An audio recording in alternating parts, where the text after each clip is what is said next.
Hello, welcome to Rashmi channel. આજે હું તમારી પાસે લાવી છું કે સમર વેકેશનમાં એટલે કે ઉનાળુ વેકેશનમાં બાળક માટે ટ્રાવેલ્સ ટિપ્સ.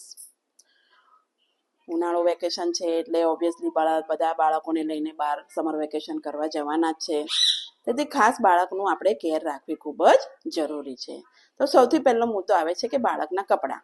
તો બાળકના કપડાં કોટનના અને સફેદ હોવા જોઈએ. બાળકને સફેદ અને કોટનના કપડાં તમે પહેરાવો તો જેનાથી બાળકને ગરમી નથી થતી અને તેનાથી બાળક હેપીલી જર્ની કરી શકે છે અને ઇરિટેટ થતું નથી.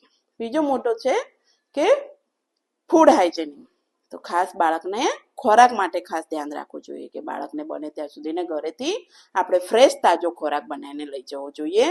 શક્ય ન હોય તો એવી જગ્યાએ બાળકને ખોરાક ખવડાવો કે જ્યાં ફ્રેશ અને હેલ્ધી ફૂડ, સારું ફૂડ, તાજું ફૂડ મળતું હોય એવી જગ્યાએ બાળકને ખોરાક ખવડાવવો જોઈએ કે જેથી કરીને બાળકને ઝાડા ઉલટી, ટાઇફોઇડ, કોલેરા, હિપેટાઇટિસ જેવા રોગો થવાના ચાન્સીસ રહેતા નથી. કારણ કે ઉનાળાની અંદર ટાઇફોઇડ ને હિપેટાઇટિસ જેવા રોગોનું પ્રમાણ વધી જાય છે. તેથી ખાસ ધ્યાન રાખવું જોઈએ.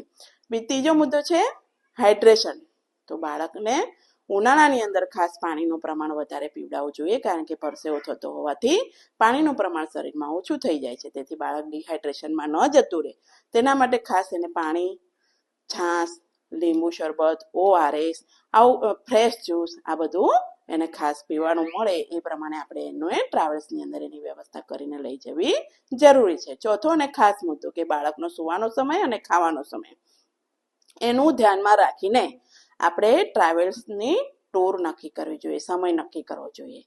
બાળકનો સમય, ખાવાનો સમય બદલાય અને સૂવાનો સમય બદલાય એટલે બાળક ઇરિટેટ થાય છે અને બાળક રડતું હોય છે. જેથી આપણી જર્ની ડિસ્ટર્બ ન થાય અને આપણે હેપીલી જર્ની કરી શકીએ. એટલે બને ત્યાં સુધી બાળકનો સૂવાનો સમય અને ખાવાનો સમય સચવાઈ જાય એ પ્રમાણે તમે તમારા ટ્રાવેલ્સનો સમય નક્કી કરીને જર્ની કરવી જોઈએ. Thank you. Happy journey, happy summer vacation. Bye bye.